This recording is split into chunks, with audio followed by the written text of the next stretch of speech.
Yes, guys, you know the vibes already. Welcome back to another live stream on Carefree Lewis G. This time we actually have a couple of decent topics to talk about as well. So I'm gas going into this one. As usual, we come correct. We come with the best panel possible. Sadiq may be joining us. I sent him the link as well.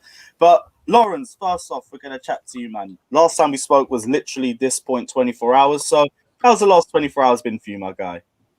Oh, it's been pretty good, doing some errands, going to the shops and that kind of thing. Watching Tuchel, basically making a proposal to N'Golo Kante, telling us how much he loves him, which I enjoyed. But it was quite good. Obviously the Kepa story came out, which was very interesting.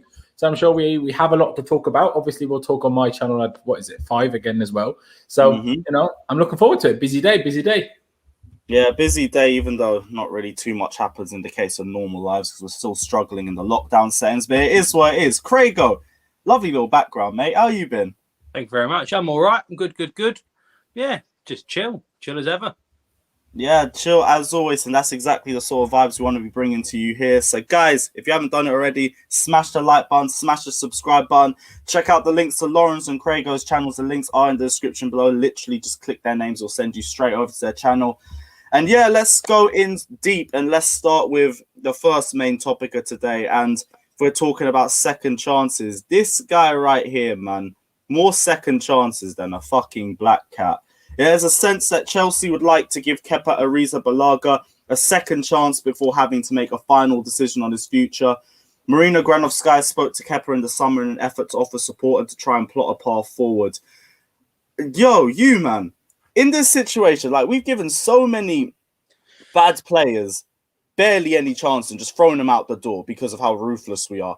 Why is it the case that now suddenly Kepa is being given a second chance and a third chance and a fourth chance? Loz, I'll start with you.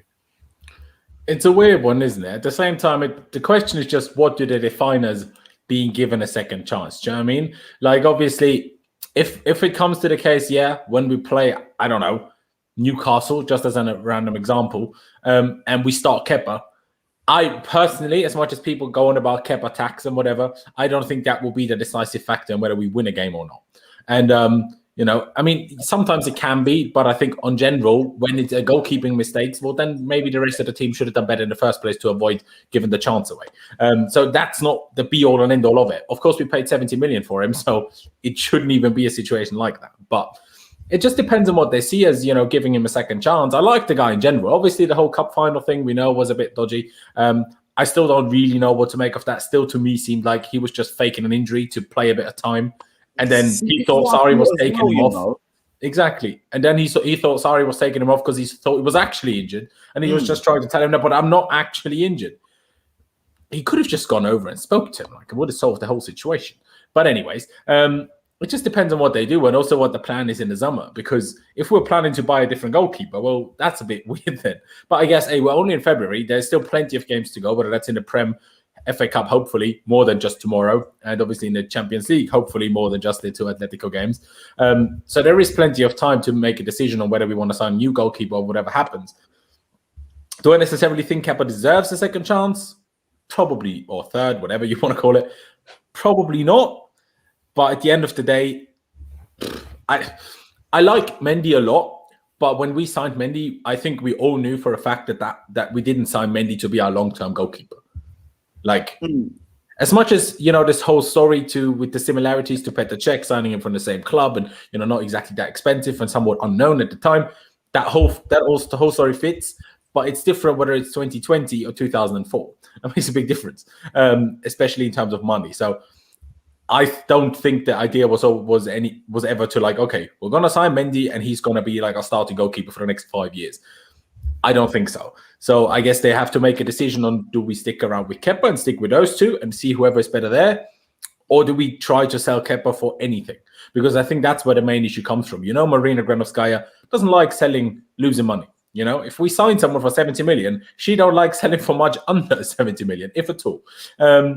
And I think that's where the situation comes in because, they probably want to see, are we sure we have to get rid of this guy for anywhere between 10 and 20 million?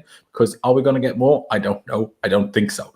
Especially with this obviously global situation and the only clubs that would sign him, probably from Spain, and they were hit some of the hardest. So they have some of the most financial struggles from anyone. So that's probably where the issue comes from, I guess. No, for me, I understand what you're saying in terms of we're trying to recoup whatever we can from Kepa, but we also have to be realistic to a certain point. If we get anywhere near half of Kepa's transfer valuation fee, I think Marina should go into getting props again for being able to recoup as much as possible. But that's not going to happen. And I'm thinking the same case you're saying with Edouard Mendy as well. And I understand that Edouard Mendy might not have actually been brought into the side with the aim of keeping him in long term. But same way, it's like Edouard Mendy in 4 or 5 months, I think, has justified his position way more than Kepa has in the last year and a half. Despite even if his game hasn't been perfect or there's been errors in his game, no one's going to sit here and say Edouard Mendy's been perfect the entire time. But he's still looked way more solid than Kepa has. And if anything, his howlers haven't looked nearly as bad or nearly as consistent as Kepa's is. Craigo, what's your thoughts? Well, I'll be honest with you. I'm going to rattle a few people here. I don't necessarily like the way that Marina does some business. And although she is ruthless and whatever, that's maybe just not my style and whatever. We go again. She's in a higher position in the club than me, and I will ever be. So, props to her for getting there. But everyone wants to very regularly call me a Lampard fanboy and whatever. I saw the thing come out the other day about that Marina didn't want Lampard in the first place, and basically said, "Oh, you've got Kepa, use him." And I think the reason, honestly, the reason why she's saying about use Kepa and Kepa's going to get given a second chance and blah, blah, blah, blah, blah, for whatever reason, regardless of who's in charge, it'd be Lampard or Sarri originally or Tuchel now.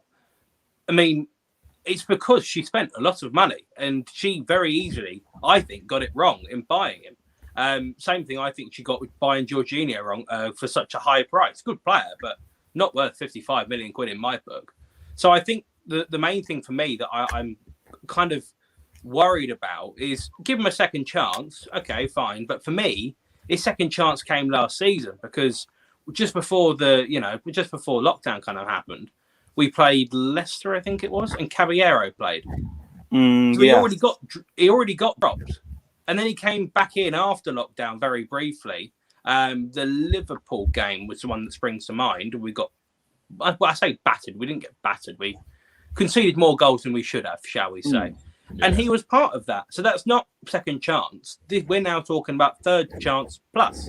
So I like Kepa in certain ways. I do. You can see, like with the cup final, I'm one of the only people I think that actually admires what Kepa did that day because he clearly backed himself and he clearly gives a shit.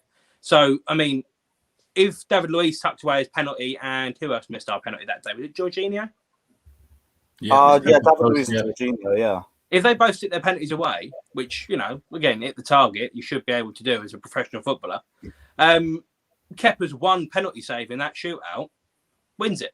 But we say one penalty shot. You remember Aguero's penalty in that shootout too? He should have had 2. That's the thing. Exactly. But that's what made it look a bit. Yeah, it's frustrating. It's annoying. He backs himself. I respect it. I still don't think we should have signed him for 70 million quid. And I think that's Marina trying to cover her own arse mainly to try and make herself look good, honestly. I respect certain things she does, the way that she handles certain bits of business. Great. We did very well to sign Ziyech. We're very well to sign Werner and whatever. Great. But £72 million on Kepa was a massive mistake, and we can all accept that. And I just think she's trying to cover her own arse to try and, if she is going to lose money, because I think we're all kind of accepting that she is going to lose money at some point, it's just she's trying to save and salvage how much she loses. But at the same time, it's, well, what cost does it come at?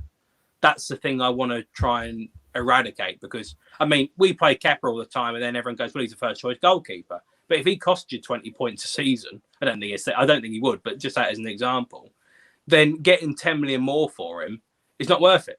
It's not worth it at all. So it's a fine line. And look, if he wants to get given another chance, then fine, because he is still our player and we're not going to get rid of him until the summer at least. But I mean, Mendy hasn't exactly done a hell of a lot wrong in his time here. So why would he deserve that place over Mendy? I don't know. Yeah, like, I don't get why we're going straight into the let's give our second choice goalkeeper a third chance when I could just roll off his stats anyway. It'd just be absolutely embarrassing. But we know how bad his 1920 season was.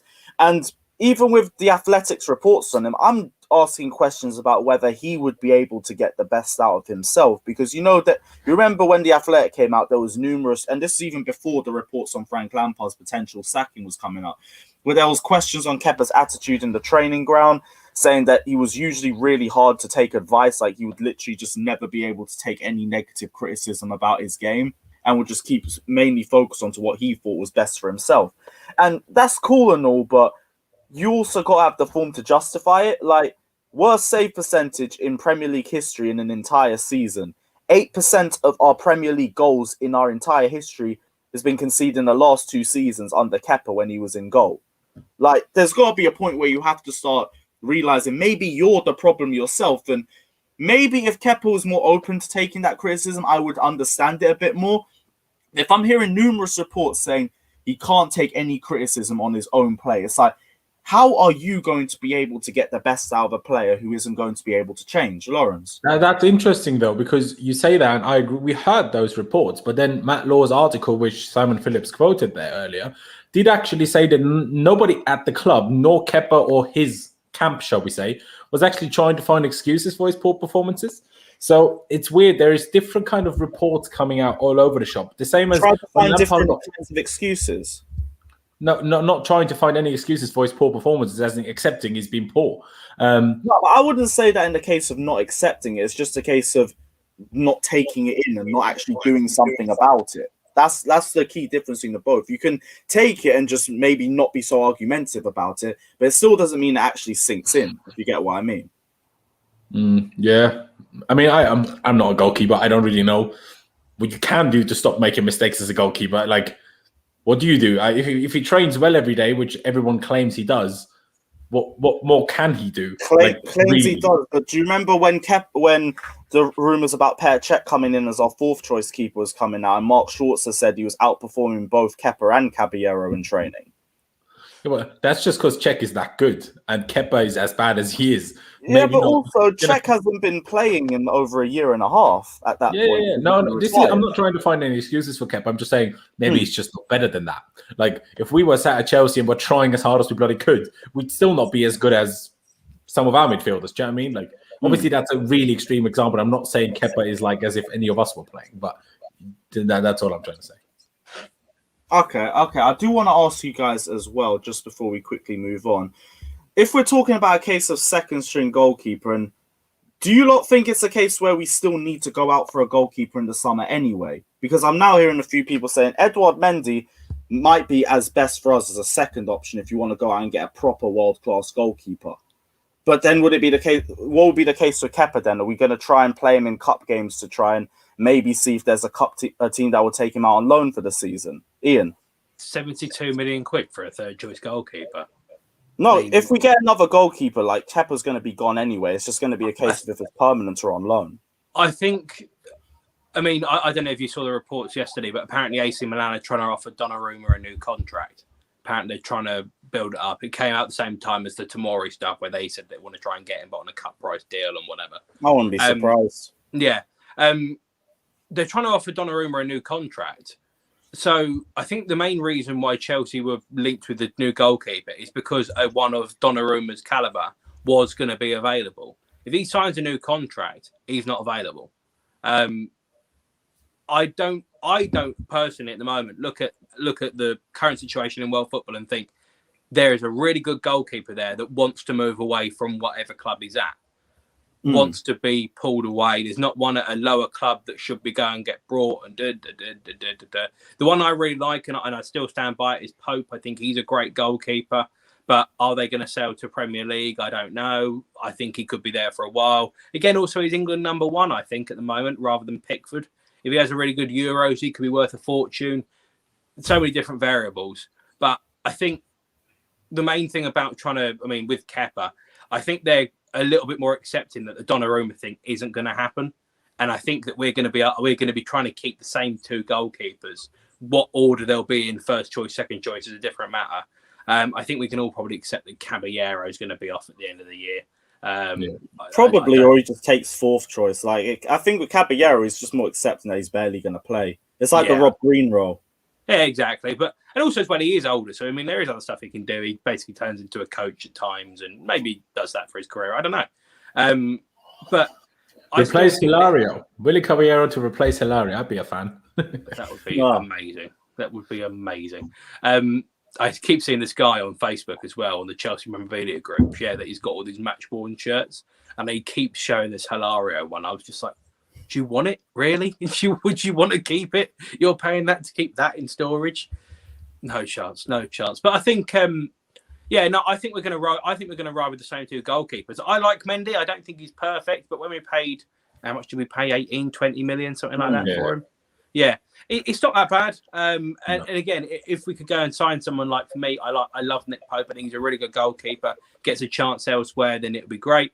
But I was actually having this conversation with my dad yesterday. There are so many players that play for kind of smaller Premier League clubs or smaller clubs around Europe that are really, really good talents. That if they ever got given a chance at a big, big club, they'd be legendary. They'd fit the system so well.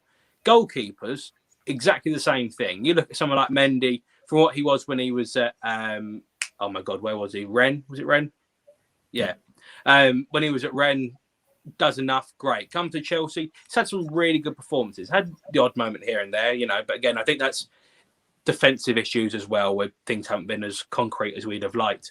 But give certain players a chance. Pope, classic example.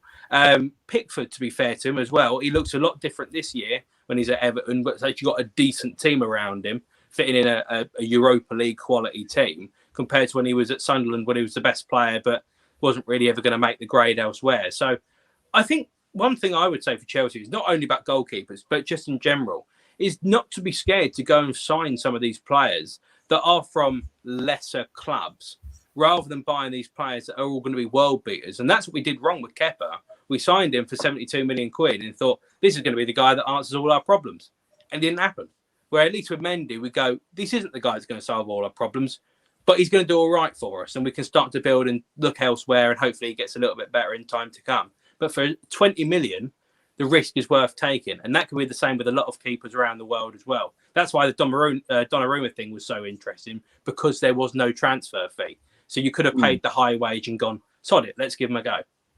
But then the other issue with that is just completely breaking the wage structure, because if they come for free, they usually come for a massive wage. Of course, yeah.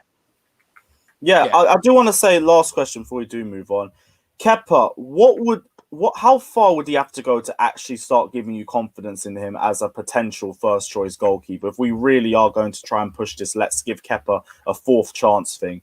Because I'll be real, one good game, like I'm not even thinking Burnley, I'm thinking in terms of a league match. I don't feel like one good game would be enough for me. It would have to be at the very minimum a string of games, and they'd be like heart attack moments whenever I see anyone running through on goal or anyone having a shot.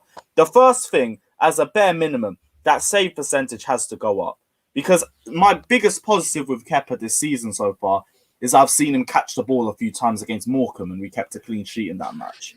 And it's funny, but it's true. Yeah. Like let's go back to the start of the season. Brighton, there was a mistake for that goal. Liverpool, we don't need to go into enough depth about that. We know about the Liverpool game. Oh, and what other games has he started? Did he make a mistake in that Liverpool game? Do you remember the second goal? The Mane one. Literally passed it to Mane. It was straight into the second half. He did. Yeah. But to be fair, I let him off is tough, but that kind of mistake just happens every now and again. Like, I don't think he should be punished on that mistake. Some of the mistakes he did last season, we're not solely punishing him based on No. I'm just saying, if you punt the ball long and the striker gets in there, happens. Has happened to everybody. To Neuer, to Buffon, to Casillas, to the best goalkeepers ever. That happens. But anyway, sorry. No, it's like icing on the cake. Well, not icing on the cake, but it's like literally it couldn't get any worse, and then this Liverpool one happens. But that's been the main problem with him. I can't trust him because I feel any shot goes near to him, he isn't going to be able to save it. Can't reach those top corners. He struggles with his far post. He doesn't come to claim corners. He didn't come and catch a single cross in the entire 1920 season. I'm going to need to see a lot of this man if I'm going to start believing that he's actually still going to be the Kepa of old. But what would you guys have to see personally? Laurenz, I'll start with you. It's weird, and I mean, Craig's made a lot of good points. I think the only issue with someone like Nick Pope is that he wouldn't be 20 million because he's English and from the Premier League. Oh yeah, of course, yeah. Which is kind of, and what just because you spoke on Nick Pope a lot, and obviously some people backed it and some people like hated on it. What we don't know with Pope is how good is he with his feet. You will never find out about a Burnley player until he plays at a club that plays different football. And the Kepa thing, yeah, that's exactly where the issue comes from. Like people say, play him in cups, and that will, maybe make other clubs sign him in the summer. I mean, we've done that this season. He's played just a couple. He played Krasnodar, played Morecambe, and he played Luton. That's the 3 games he's played, right? Because he might have played one of the League Cup games. No, that was Mendy's first game. League games either. Yeah, the Krasnodar one, the home game, the last Champions League game he played. And he didn't play the League Cup because that was actually Mendy's first game, and obviously we were knocked out already. So it's like, and we're sat here saying it doesn't even give us confidence. So how are we expecting anyone to sign him on these performances? So that's, I guess, where the issue comes in, and maybe that's what they were kind of hinting at, saying giving him a second chance. In terms of if he takes it, brilliant, and if he takes it to some acceptable level, after a 5-game run, could either install a little bit of more confidence in us, but also allow us to sell him for a little bit more money. But exactly what Craig has said earlier, if it doesn't go well, he costs us points, we lose money on him, and everything just might as well have started Mendy all this time. And that's, I guess, where the issue comes in. And I guess we'll have to see what Tuchel does with it, or whether that will be pressure from above to play either of them. But what does Kepa have to do to, build some confidence? I won't lie, the Krasnodar game, that wasn't his mistake, that goal. Morecambe kept the clean sheet. I thought that save, when the cross kind of turned into a shot, I thought that was actually a really good save. As much as some people said, it was out of position or whatever, I disagree with that. He actually did the right thing trying to go for the cross, yeah. And then Luton wasn't his mistake either. I'm not saying he's instilled confidence in the sense of, I want him to start over Mendy now, but I'm certainly not as unconfident, if that's the word, in him as I was at the end of last season.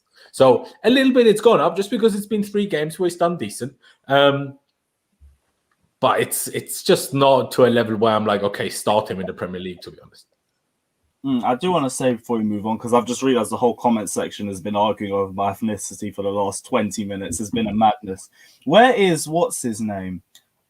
There he is. Big up Keron for actually winning the lottery and being able to guess it correctly. Born in Chelsea, Ethiopian heritage. I'm surprised half of you don't know that, seen as the only reason people know me for his expressions calling me the Ethiopian Carlton Banks. But here we are. Yeah, there's the answer. English. Also, you literally have the flag next to your Twitter name.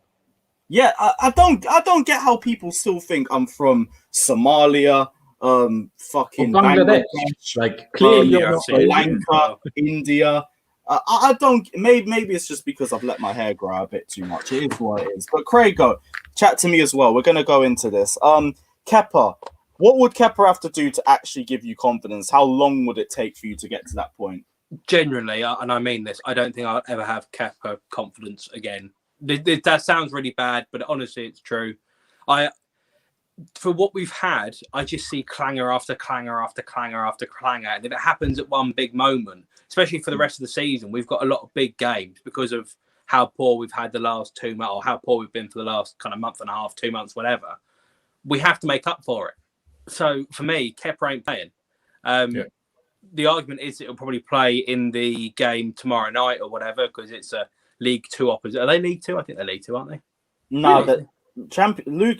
Barnsley. No, they're Championship. They're like 2 points off Luton. Yeah, 2 points off Luton in mid-table. Okay. Well, maybe he plays them, but I still wouldn't personally. But yeah, I don't know. Then it's a bit of a strange one. I wouldn't play him because we need points. We need big points. Even in the FA Cup game, if we win the FA Cup this year, we guarantee ourselves to get European football. It's not perfect, and it's still silverware. It's some sort of progress. It's too big of a moment to potentially risk by playing him because you don't know what you're going to get. One thing I will say in Kepa's defence, and this is in Kepa's defence, not Kepa's team or Kepa's backroom, whatever, his organisation or whatever you want to call it, his agent pretty much, he can't control how much he moves for. The agent does it. All sorts of stuff, goes round. And again, the backroom team does it. So the £72 million fee, that ain't his fault. He's just a guy that's come in here, and he probably hasn't dealt with the fee that well, but it was still Chelsea's mistake, and it's still Chelsea's problem to have to deal with that we paid so much money for him. If you pay probably what it was worth, which was probably about 30, maybe 40 million at the time, then it's a little bit different. But he can't control how much he was worth. Because for Bilbao, we signed him from Bilbao? Yeah. From Bilbao, he was doing all right. You know, so we also got bent over a barrel because our also problem with this, the reason why we had to pay 70 million for Kepa was because we held on to Courtois for so long and we rushed it for the last week. So Marina, if she's trying to right this mistake, it's been caused based off another mistake as well, which is the jarring part of it. Yeah. So for me, I'm not. Again, I'm not a lover of Kepa, but it's not solely his fault. The whole situation. Even I will say that his performances do need to step up, but to be honest with you, it's not worth giving him the chance because who knows what's going to be the case afterwards. So there's just no risk. There's no risk if you don't play him. There's the only risk gets involved is when you do play him. If you can accept the mistake that I think we all have, maybe the club hasn't. If we accept the mistake and move on, then we've got half a chance. But other than that, there's no point. We ain't got hope in hell. Vitmus, I see you. If you want to jump on, I'll send you the link as well. 250 of you guys locked in. Smash the like and subscribe button if you guys haven't done so already. I did say I was going to move on, but I just checked one thing as well. Kepa's wages, man. The guy is on 150k a week. And I'm now thinking if we even want to loan him, that's going to be another sticky situation in itself because 150k a week, if we want a serious team to take him on those sorts of wages, we're going to have to pay half of it in itself, aren't we? Realistically, that's going to have to be the case. But at the end of the day, like simply a little bit like what Craig just touched on, saying, it's a case of where the club just have to admit mistake. I think they have done that in some occasions, maybe not quite yet with Kepa. Kepa is just a weird one in the sense that he actually had a pretty decent and good season under Sarri, and then he just went more than just tits up, in Frank's first season. And I don't know who to necessarily blame that on, to be honest. Like, obviously, he's not helped the situation. Obviously, there was always these rumors of, broke up with his girlfriend and everything was tits up from then. Yeah, you can talk about professionalism, but, if the personal life hits you different, it's going to affect your professional life as well. It's as simple as that. The fact that he hasn't really recovered from that, obviously a situation like what the Mad Laws article touched on as well. In fact, obviously, with the global situation, you can't really travel. His family and friends can't visit. He lives by himself in London. Not really ideal now, is it? I tweeted already, hey, if he needs a flatmate, my DMs are open. Like, do you know what I mean? Like, I'll happily sit at his house. But Kepa is just a tricky one. And like you said, the wages aren't there, or the wages are an issue itself. And then the Donnarumma one, I think that might have actually happened had AC Milan were they not having such a good season and possibly winning the league, but almost certainly making top four, because Donnarumma is 21 now, but he's been playing for like 4 years. Basically, it's a starting goalkeeper for AC Milan. Still hasn't played a Champions League game. So obviously he's getting older, he's getting better and whatever. Had they not made top four again, there was a good chance he wouldn't have extended his contract. But obviously, he's grown up at AC Milan. And the fact that they are possibly winning the league this year, definitely making a Champions League this year, that's why I don't really see him leaving. Like, if you're playing for AC Milan, you came through the ranks there, and you're finally getting that club through that slump that they've been in for the last nearly a decade, and you're finally getting out of it, why would you leave? Like, you'd be one of the heroes to get them out of this situation.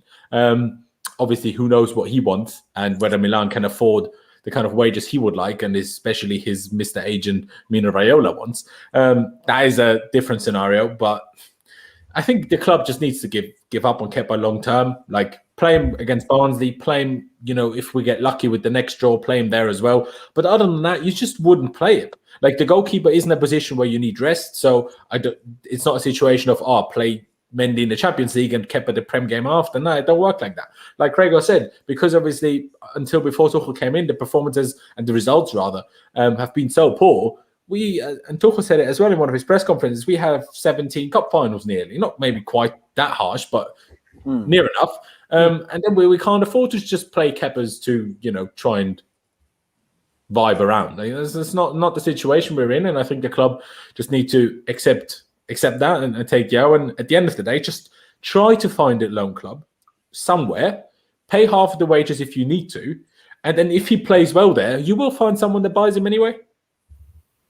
Yeah, I do want to say as well, David, I see you're still doing this drop Mason agenda. Bro, we got a new manager now. Like, the system's changed. If you're still doing this, though, I will send you a link because I do want to discuss this. We'd had a very good discussion on the Blue Balls podcast about this, but it's changed now because now we have a different manager on the wheel. It's not just a system based on the Mason Mount. So if you're still feeling And this, he's I still our want to have best a player. chat to you.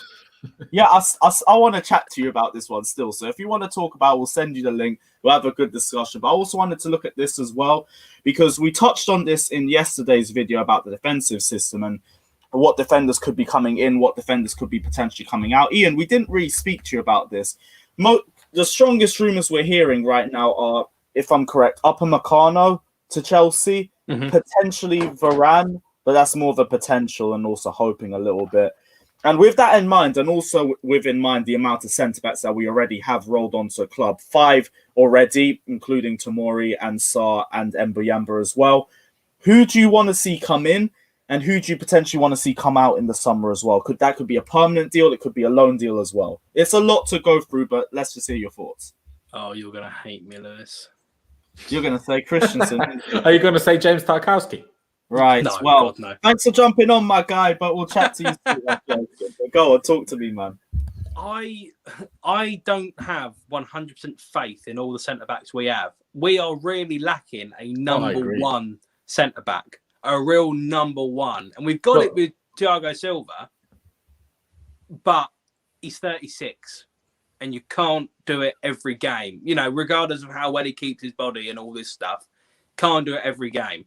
So for next season, maybe it's a little bit better. I don't know. But we still need a number one centre-half. And there's not that many of them out there. Like, even I'll say that. But someone like Upamecano is closer to it than what we've got at the moment. Because I like Zuma's quality, but he's a number 2.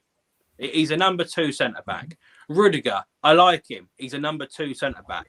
Christensen, I like him, but he's a number 2 centre-back.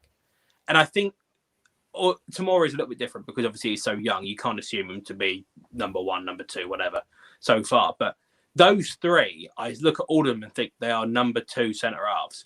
I like Zuma. We've had him for a long time. I think his quality is a good deal. We have him already. He's one of ours. Even Mourinho, I remember him banging on about how good Zuma was. He's a good player. I like him. Let's keep him around. Great. Then it just leaves the other 2. And for which I don't know which one of the 2 we're going to get more money for, because if they're both going to do the same job, it's about, okay, well, which one can we get a better fee for? Same thing. We were trying to get rid of Marcus Alonso and Emerson because it was like, oh, well, one of them's got to go in the summer. I would have probably got rid of Emerson because we're more likely to get 30 million quid or 25 million quid for him than we are for Marcus Alonso. So we can start to rebuild and look at other areas. So for me, I look at Christensen, and although I think he's a decent player, good ball player, I don't think he suits the Premier League at all. If he were to go to somewhere like Spain, he could probably be a really good centre-half. Ball player, knock it around, defend when needed. But when he's got to do it every single game for long chunks of time, I just see a mistake coming. And I don't like that. And when you could potentially get 30, 40, maybe even 50 million quid for him, again, depending on how good of a Euros he has this year, someone like Barcelona, they need a centre-half. They've needed one for quite a while. You know, the weird thing? That Christensen doesn't even start mostly for Denmark. Do you realise that? Yeah. Like, how weird is that? And if he does, more often than not, it's actually as a DM, unless they play a back 3. I find that so weird. Maybe he's done recently. They only play with him, don't they?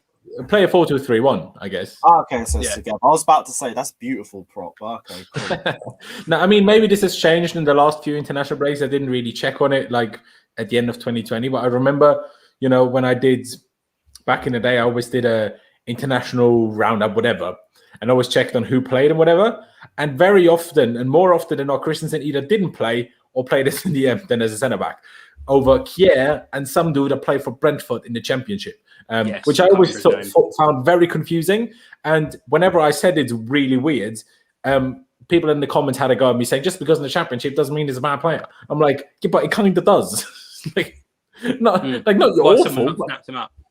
Yeah, exactly. Like, unless he's 21, you know, that is a bit. You know, I will say this, though, because Craig just said the Tomori thing. we do realize that Tomori's older than Upamecano, yeah? Yeah. Yeah, I didn't Tomori's understand. age thing. Tomori's like gone under the rate. The man's 23. No, The but man's not 20. wait, how old's Tomori's 23? Yeah, turned 23 in December. No, what? Yo, Rod, this guy is 23 years old. It's a madness. And- But go on. This is the level. This is the thing. This is the level. You've got Upamecano, who's starting centre half and highest prospect in Europe and whatever. Chill, younger than what we've got. Our apparent future generational centre half defender, whatever, younger than him. Malang Sarr played very well so far from what I've seen in Porto. Younger.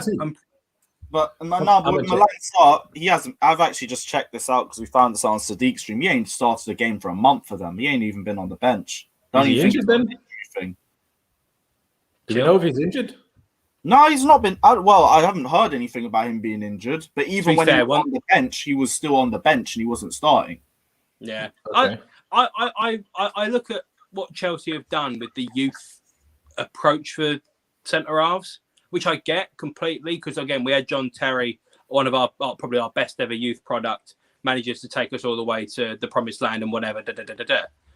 But you still had with John Terry, you had Carvalho, you still had top centre half, you still had top player with him to nurture through. And when we signed Gary Cahill from Bolton, little old Bolton, John Terry became the Carvalho figure.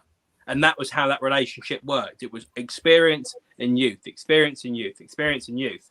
Now, depending on what we've got, I would love to see a little combination of Zuma and Upamecano playing centre half together because I think that would be fucking quality. I think that would be brilliant. And it would take you a few years with Zuma, do whatever he wants to do, retire at whatever age or move on at whatever age. And by that time, Upamecano is one of the best centre halves in the world. Done, dusted, finished. And that's where you get your real talent, your real star. What goes on with the other thing? Zuma as the experienced leader of the two, like it doesn't really fill me with the most of confidence because I like Zuma, but he's not really the composed figure that I want. Like I'm still shaky when it comes to Zuma on the ball. And Upamecano at his age isn't meant to be the finished article either. He's meant to be rash as well. Exactly. But you still look at the others that we've got at the moment. I look at Rudiger and think rash. I look at Christensen and think rash. I look at Zuma and think rash. I look at Thiago Silva and think he's got a potential problem because he hasn't got the pace anymore. I just see negatives all the time, which is a little bit different if you've got a young centre-half because you know you're going to be able to cater for them and to accommodate it a little bit more. You know it's not going to be 100% perfect, a little bit rough around the edges, and you go from there. But you look at Southampton when they signed Van Dijk, they took the gamble. Oh, yeah, we'll sign Van Dijk from Celtic and see what we've got. Make him into a quality player. They shouldn't have got rid of him, but for 75 million quid for a club of that size as Southampton, that pays for a lot. That pays for a hell of a lot. They changed our whole team off one transfer. That happens to us, we don't have to sell him. That's the difference for us. That comes at a perfect time. Big up, David, man. How you been, bro? What's up, guys? I'm good. Yeah, we good. Talk to me about Mason Mount now, because you're saying you're still on this Mount agenda, man. Chat to me. My whole thing with Mount is I think Mount is very good right now. Do I want him to be the player that we're relying on? No. That firstly, for me, I don't think he's at that stage of his career yet. Like, I get he's been our best player over the whole season, but is that because he's actually the best player? Or is that because a whole system was built around him for the first half? And he's been very good under Tuchel. I will give him that. He's been very good under Tuchel. But my whole thing under Lampard is that effectively, by the end, he's the only one who was trying. So, of course, he's going to look the best. Is that him actually being the best? Or is that him just in the circumstances being the best? That's my only thing with Mount. Isn't there also something to give him credit for? It's something to give him credit for. But is that someone I want to be relying on? Because there are higher quality players in the squad that I think you would build a system around more than you build it around Mount. Again, I think give him 2-3 more years. I think it'll be I have no problem with him. But I feel like he's played so much. Like there's going to be a point with this happens with all young players where they kind of just drop off. Like you saw it with Tammy and Mason last year, where they kicked off so well at the start of the season. Tammy had like 7 goals in 3 games, and then for another 10, 15 games they do nothing. That's what happens with young players. So I wouldn't actually, I wouldn't have him as the player to rely on. Should he be getting loads of minutes? Of course, but I wouldn't start him every single game like some Chelsea fans think he should be. But do you think he chose to be the player that everyone relies on?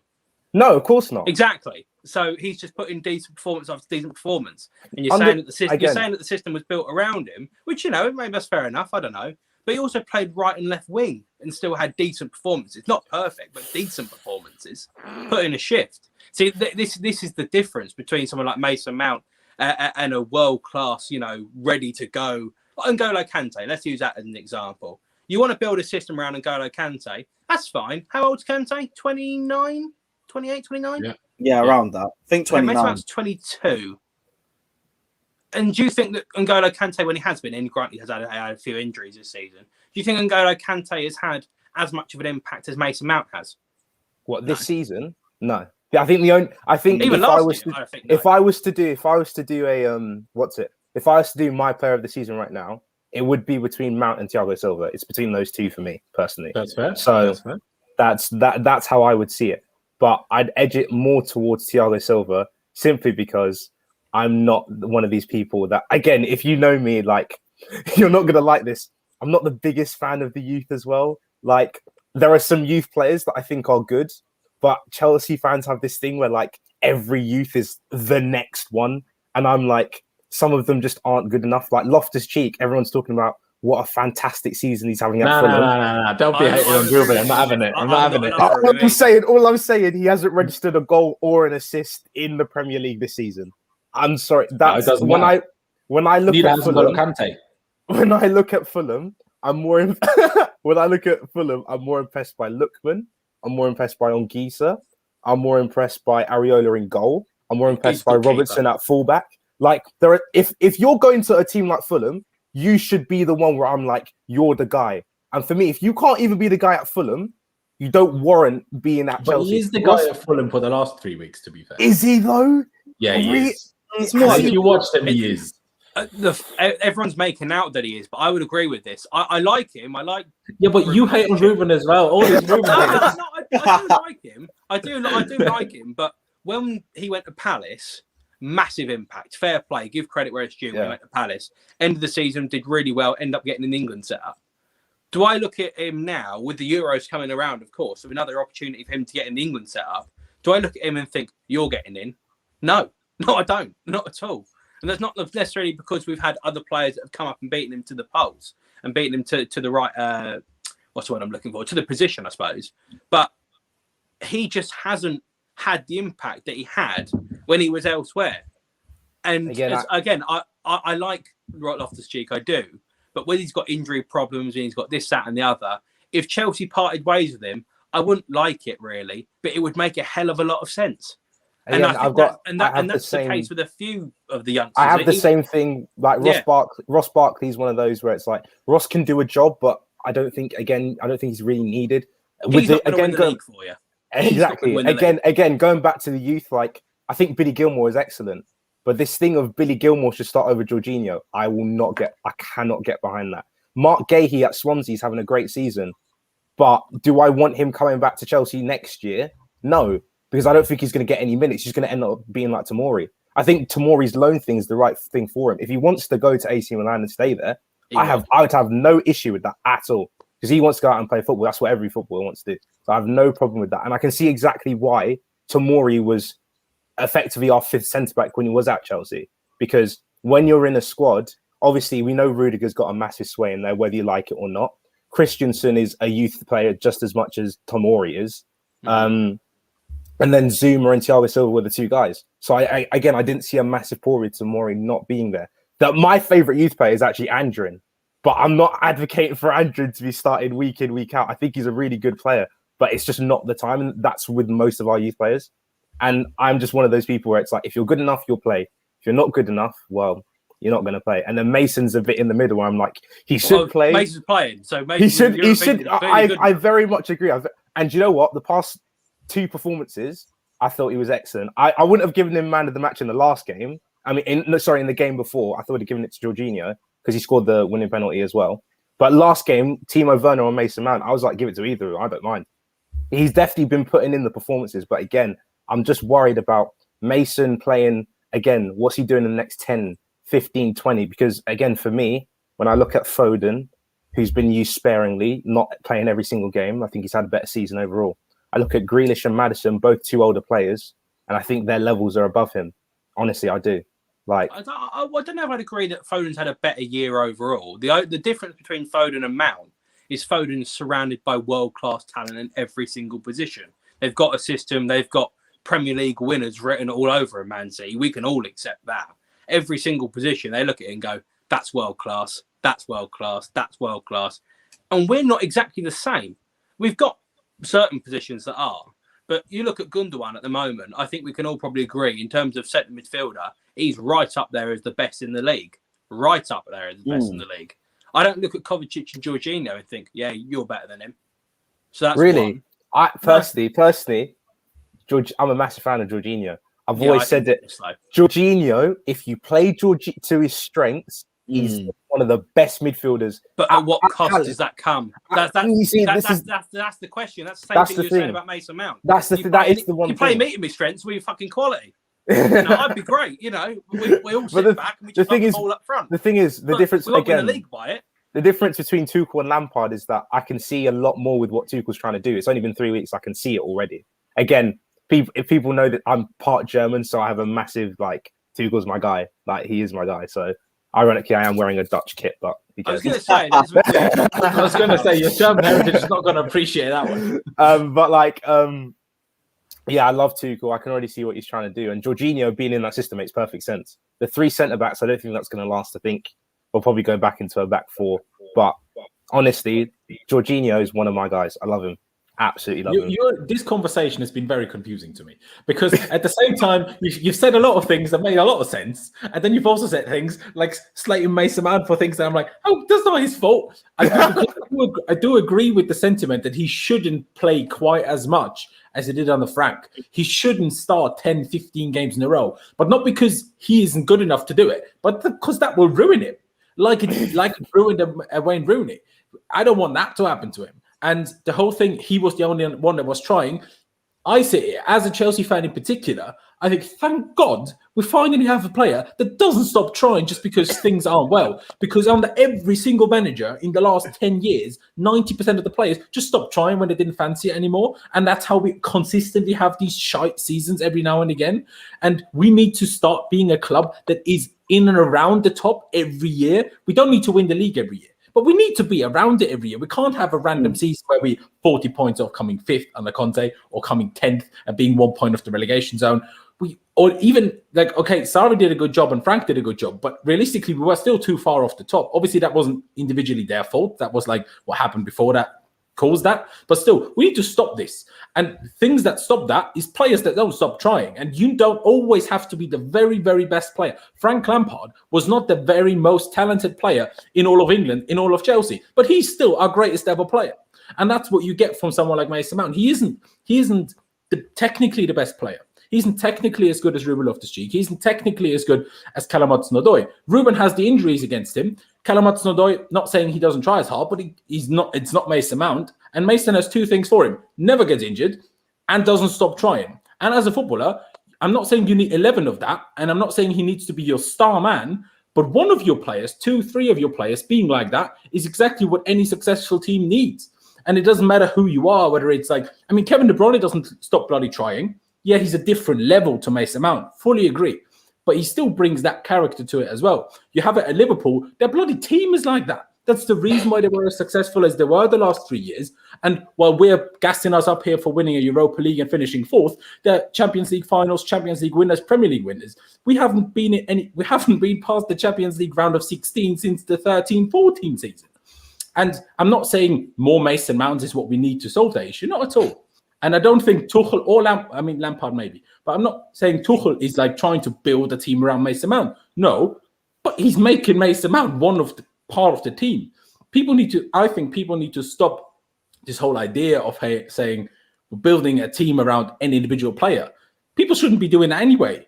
Like, you should build a team as a team. Otherwise, you're not going to be successful as a team. You know, Man City isn't built around Aguero or around Kevin De Bruyne. If anything, Man City is built around Pep Guardiola. So when he leaves, they might have a few problems. But not as in one individual player. Liverpool isn't either. We were on the Hazard. That worked well a couple of times. But as soon as someone took Hazard out of the game, we were screwed. Mm-hmm. And it's the same with Barcelona for the last 15 years. Ever since the MSN situation left, as soon as Messi has a bad day, they're screwed. So we shouldn't have this building around one player anyway. I hope we don't do that for anyone. Don't care whether it's Havertz or no one. Don't do that for anybody, please. Again, one thing I will say about Mason as well is that, we've been winning games and it's been good. I love analysing things, especially when we win, because then you can watch the game back and not get very annoyed.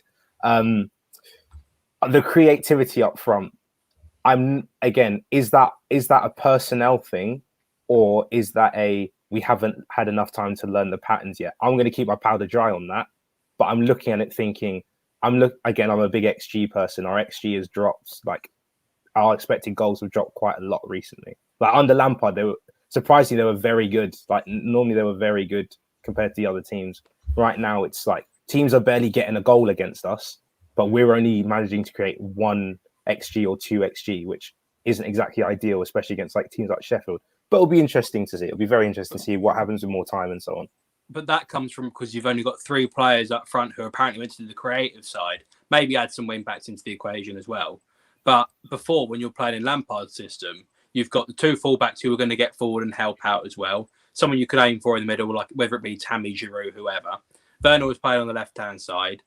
But you also had 2 centre midfielders that were responsible for going forward and helping out and contributing in that sense as well. Where in this, you've literally got the front 3 and you've got Jorginho and Kovacic. Jorginho's not going to thread an either needle pass, and Jesus, is Kovacic going to do it either? That's the difference. I like the fact that we've, keep the possession and we move it. And I agree with you. The fact that we don't really look like scoring a hell of a lot of goals is particularly worrying. But it does also come down to these 2 players that everyone seems to be going nuts about in Jorginho and Kovacic, who have played better. I will say that. They have played better playing together in the 3 at the back system.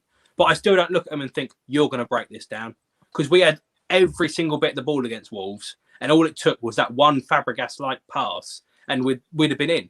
Difference is they can't do it. So I definitely would agree.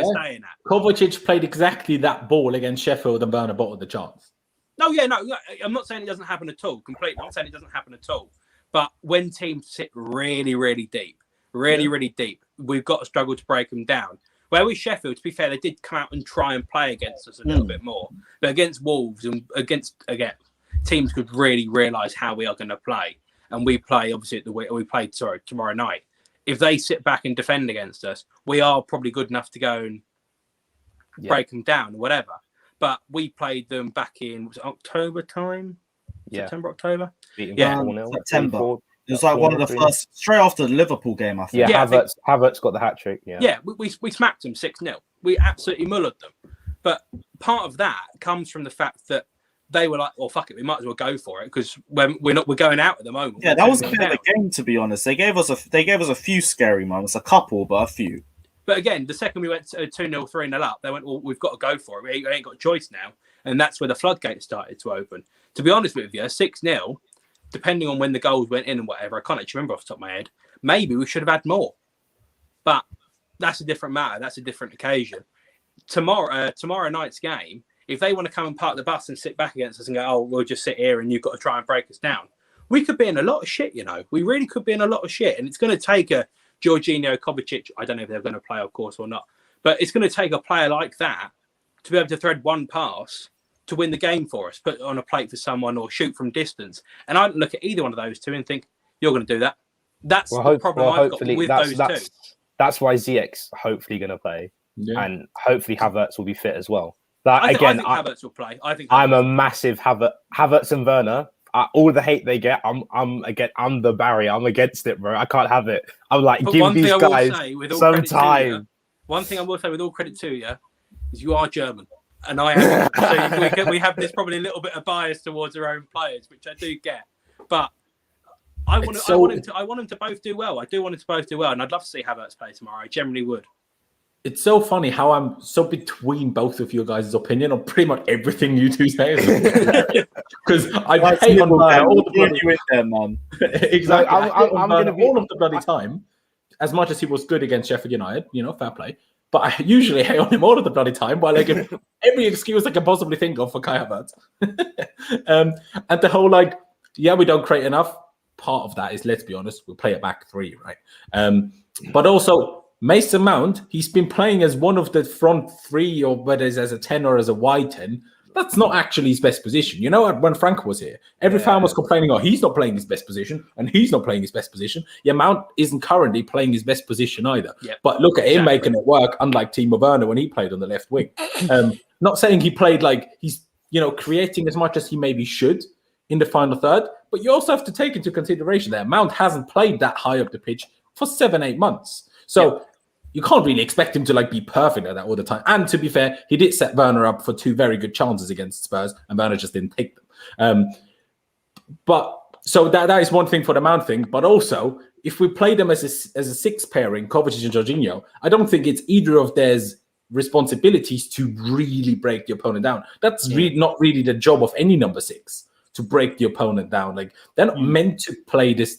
Kovacic a bit more because he plays a bit higher than Jorginho. But in no system, whether Sarri, Lampard, or now Tuchel, has Jorginho ever played a position where it's his job to break the opponent down? He does sometimes anyway, but it's never actually his main job.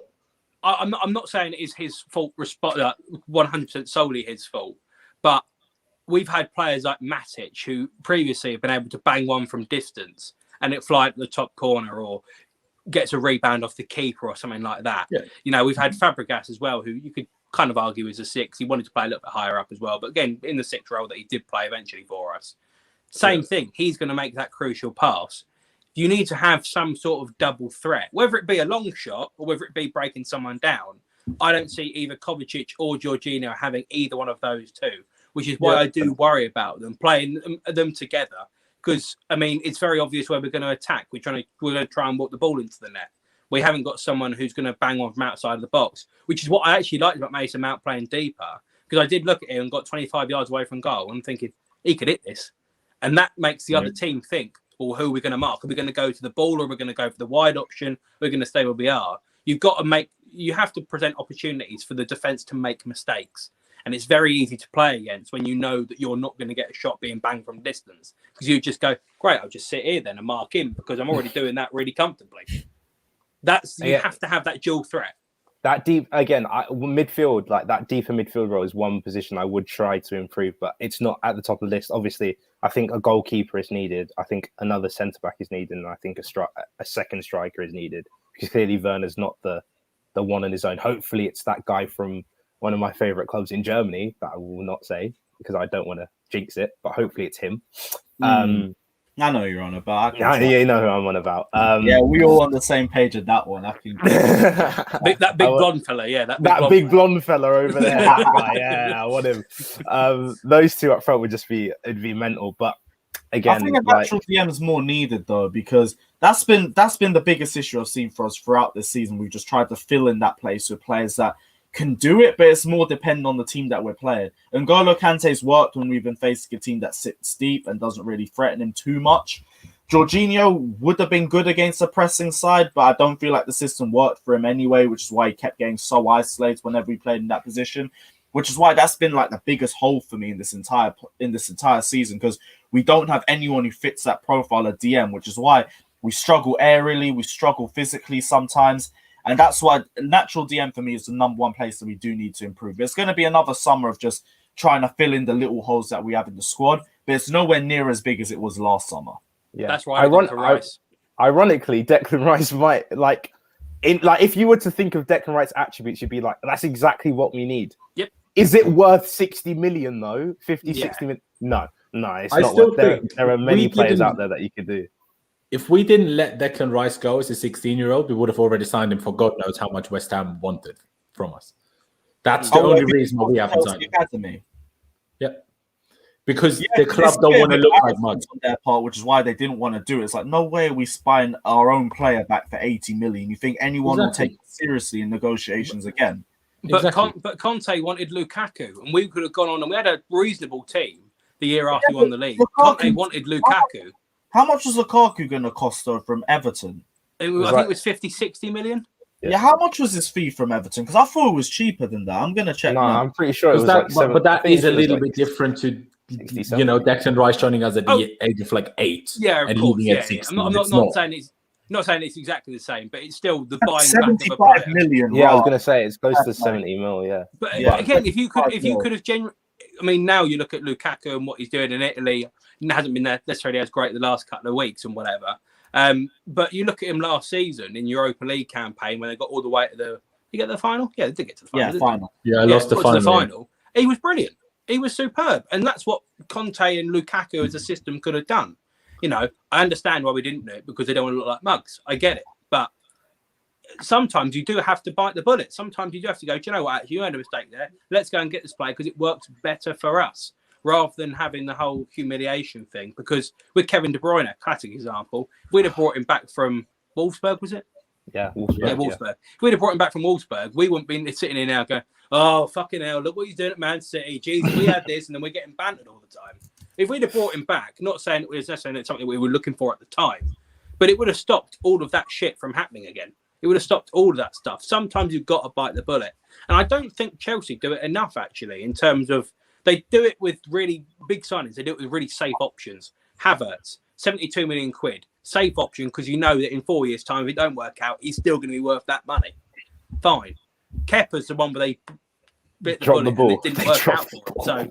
So, yeah, it's they are so scared and so negative about certain things. Sometimes, and the best clubs in the world do it, they take gambles and they work out for them.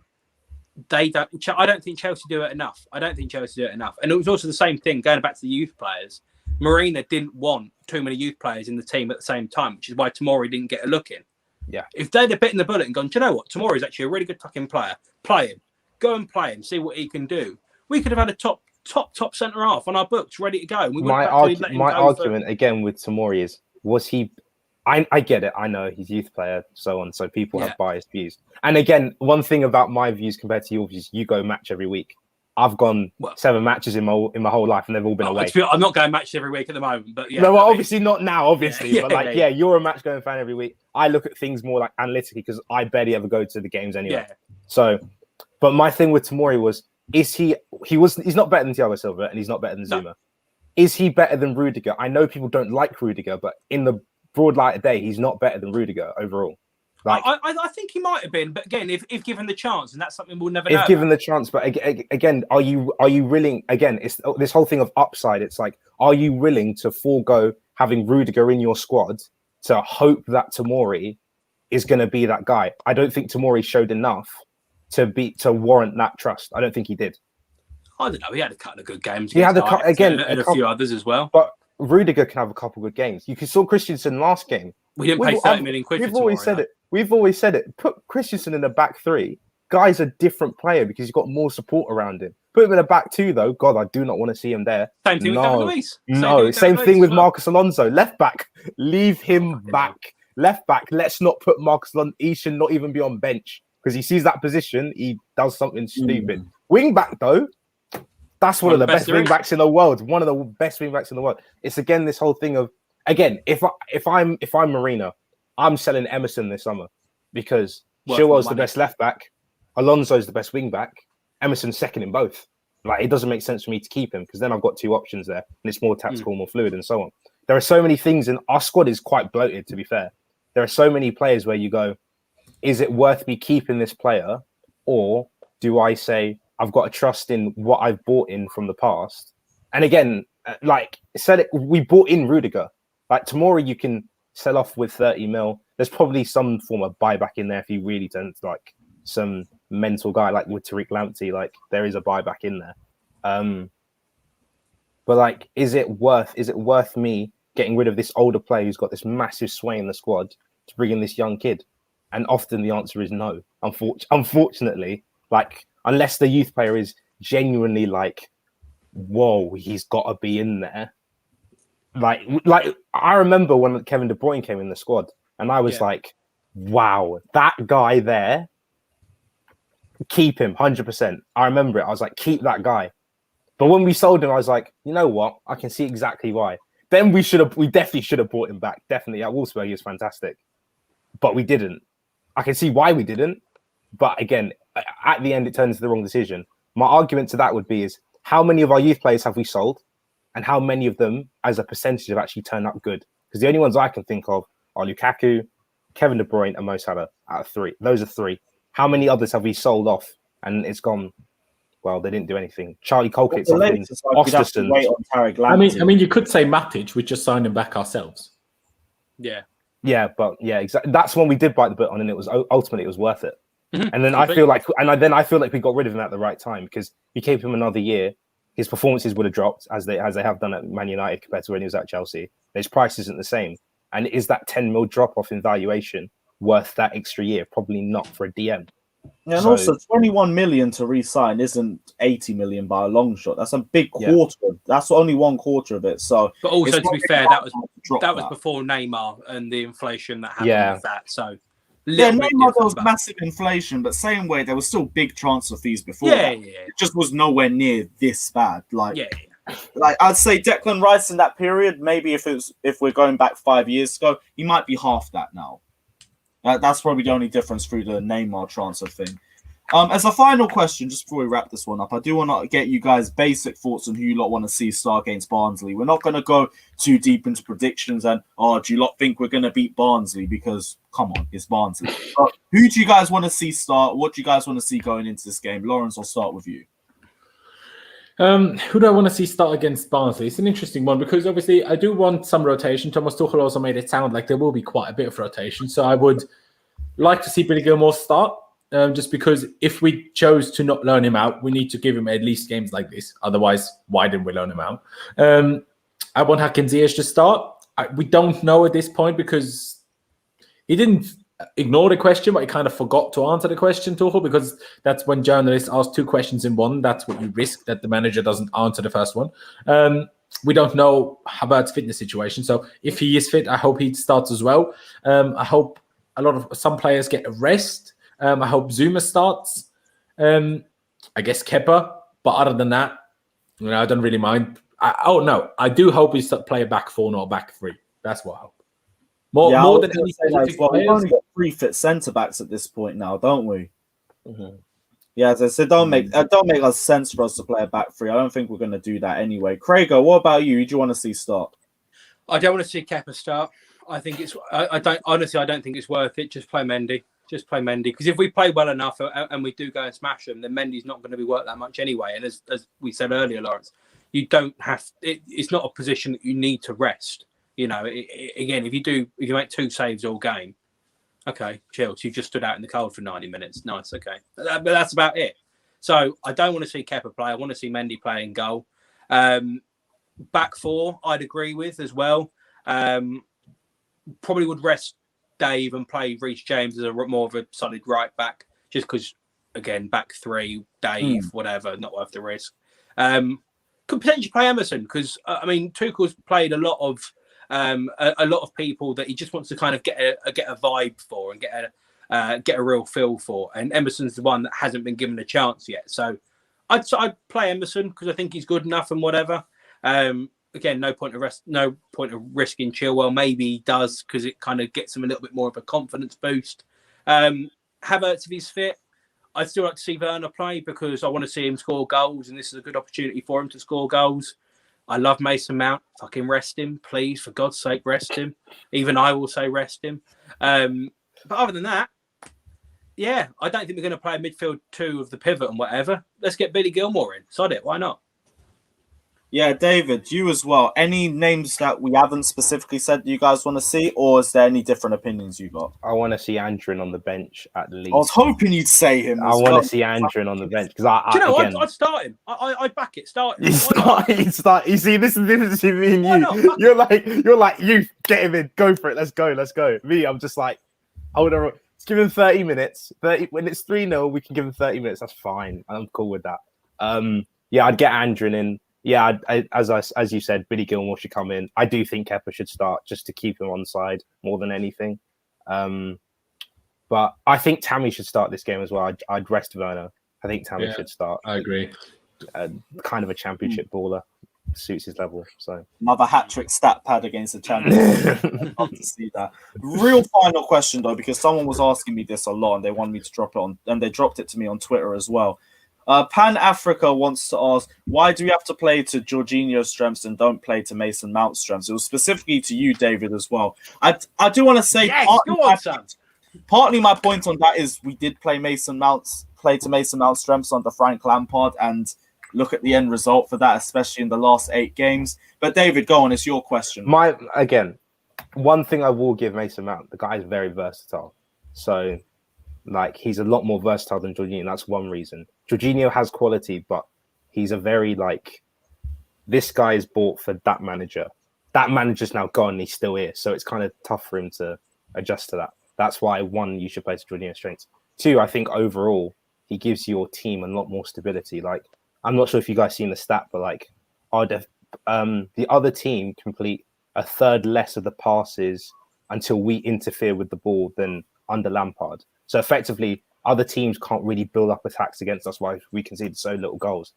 And Jorginho is so good at just keeping that ball ticking over from side to side. Whether you like it or not, you do have to pass sideways in football. I know everyone wants to go forward. Thank you. But to keep the ball, like, you've got to pass it side. You do have to pass it sideways. Otherwise, what you're going to happen, keep passing it forward, the other team's just going to intercept it. And then what? And then to make it even worse, we all know how unathletic Jorginho is. I mean, John Moss is faster than him. Like, if that's Rashford running towards him because he's passed it forward, we're done for. It's a goal, guaranteed. Like, so you've got to play to his strengths. You do have to play to his strengths. If Mason loses the ball a bit further forward, you can adjust to that. You can get yourself back. Jorginho loses the ball, you're like, nah, you can't do that. So that's why I have him there. Billy Gilmore's got a great eye for a pass, always wants to play it forward. Is that the right player to play in that double 6? You can try it, and you can do it against the smaller teams maybe, but against the bigger teams, it's got to be Jorginho just to keep things over. And I think when Kante is fully fit, I think the midfield 2 will be Kante and Jorginho. Because realistically, Kante's not the best dribbler, but he can dribble around people. His passing forward is probably about as good as Kovacic's anyway. And then defensively, because like, again, if I was a manager, I had Kovacic, I'd be like, dribble around these 3 and then just find the simplest pass you can do. That's what I would tell him, because at doing that, he's one of the best in the world. His take-ons last year, absolutely fantastic. I think it was the top 3 were him, Partey, and Thiago. I can't remember the order, but it was those 3 in Europe. So his take-ons and dribbling around people, fantastic. Is killer instinct though? It is lacking. So that's why I'd have Kante and Jorginho, because overall Kante's a bit more solid. Can I quickly jump in? But I also want Pulisic to start. I forgot about him. If his whole family situation is solved, Pulisic has to start, please. Yeah, although Andrew and then play Pulisic. Yeah, I'll back it. I'll back that. Although I have heard that, they're kind of trying to make him not get injured all the time anymore. And they're kind of telling him you need to play a bit different. And he's kind of struggling to adapt a little bit to that. Hence why his recent performances have been not so good. But that's because they told him you need to play different. You can't play how you're used to playing. You need to stop running around so much and be a bit more careful with your energy, and apparently struggling a bit with that, which is part of why he's not been as good, and also part of why he's not played as much, because they're not sure he will listen to them in the sense of saving himself. But so let's see whether he starts, but I hope he does. Sorry, continue. I just remembered him. One thing I will very quickly jump in with, you're saying about we have to pass sideways, which is very true, we do. But many players can do that. And many players can also do a little bit more as well. Because they can't necessarily do it as well as Jorginho can, doesn't mean they can't do it at all. Mason Mount could play that role as well. He could do the same thing. Gilmore could do the same thing. It depends on who you play with him, of course, yes. But the main thing for me about Jorginho, and we said it about Kepa earlier, is I don't agree with the transfer fee that was paid for him. That's not his fault, but it's still something that we've got to deal with. I look at other players and think, you're not worth 55 million quid and you could do the same job as Jorginho can. So I do want to I like him a lot. I do, because he does have a certain role, but it's just, is he worth the value of £55 million to do it? I don't think so. So the main thing for me, again, we're saying about keeping the ball, pass it sideways, whatever. Yeah, great. You've got to be able to do it going forward as well. And what you were saying about basically that we're keeping the ball and they're having a third less passes or something like that. Would you say the stat was? It's basically like, so when teams build up their attack, so we lose the ball. Yeah, they're averaging 4 passes before we either tackle them, intercept them, or like win the ball back in some way. Yeah, that just means counter press, really. Yeah, under Lampard, it was up at 12. Down now, it's up at 4. So teams are really struggling to build up attacks against that. Which is very good, but it's also stopping them from winning the game rather than us going and winning the game. Yeah. Because if we stop them, if we stop them from winning the game, okay, great. We still got to put the ball in the back of the net. Otherwise, it's a 0-0 draw. If we go out and win the game, and even if they do turn around and do score one, and we stop them in that respect, then we're looking at 1-1 or a 2-1 or whatever. But football is about scoring goals, and yes, you've got to do it going both ways. But if we can't do it going forward, we aren't going to win the league. You've got to win games to win the league. True. That's no, why I've got a little bit of a don't worry, Tuchel will get us scoring goals. Yeah, he will get us scoring goals. That's not a worry. I know, but I'm just saying for right now, I get that we're trying to say about stopping them from playing so many passes and going on, which is a really good stat, and I didn't know it personally. But you've still got to be able to go and do it the other way, because you've still got teams have got to come and play you and think, well, they're going to keep the ball. That's chill. If we go to teams and go, fuck me, they could score 5 past you. That's where teams really start to worry about you, and that's what Man City do. That's what makes them so good. Liverpool are only a place ahead of us, a point ahead of us, but I look at them and think they could score 5 goals every week if they get it right. I don't think about us as the same thing. Again, the thing with Jorginho and like people saying, "Oh, Mount can play there and Gilmore can play there."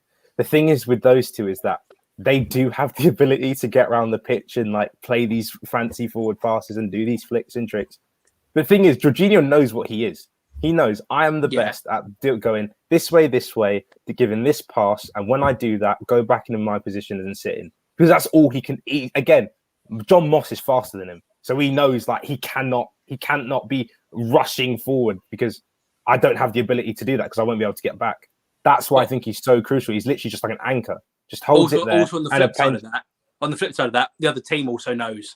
That's what he does. That is true. That is true. You've got to have match winners in there, and I just worry that Jorginho is not one of those match winners. That's where I've got can't say a problem. That's the wrong word. But that's where the big blonde fellow comes in next season, and we win the league. That's his point. Still got to get in the ball though. We still got to get in the ball. Still got to get. It does have to get in the ball though. Yeah. Yeah, well, guys, I think it's the perfect time to wrap up as well. This has been a much better discussion than I actually thought it would be. Big up David from the Football Terrace for jumping on as well. The links to everyone's socials are down in the description below. David's socials, Football Terrace, Craigo28 Football, Craigo28 Sports, and Laurenz. We're going to be back on Lawrenz's channel in half an hour? Half an hour, exactly. Half an hour, damn right. So, guys, check it out. Laurenz Vescoli in 30 minutes. But until then, guys, let us know your thoughts down in the comment section below. Let us know the teams that you want to see playing against Barnsley tomorrow. Let us know your score predictions as well. Don't forget to like and subscribe to Carefree Lewis G. Again, check out all the panels. Socials are down in the description below. Take care. Like and subscribe.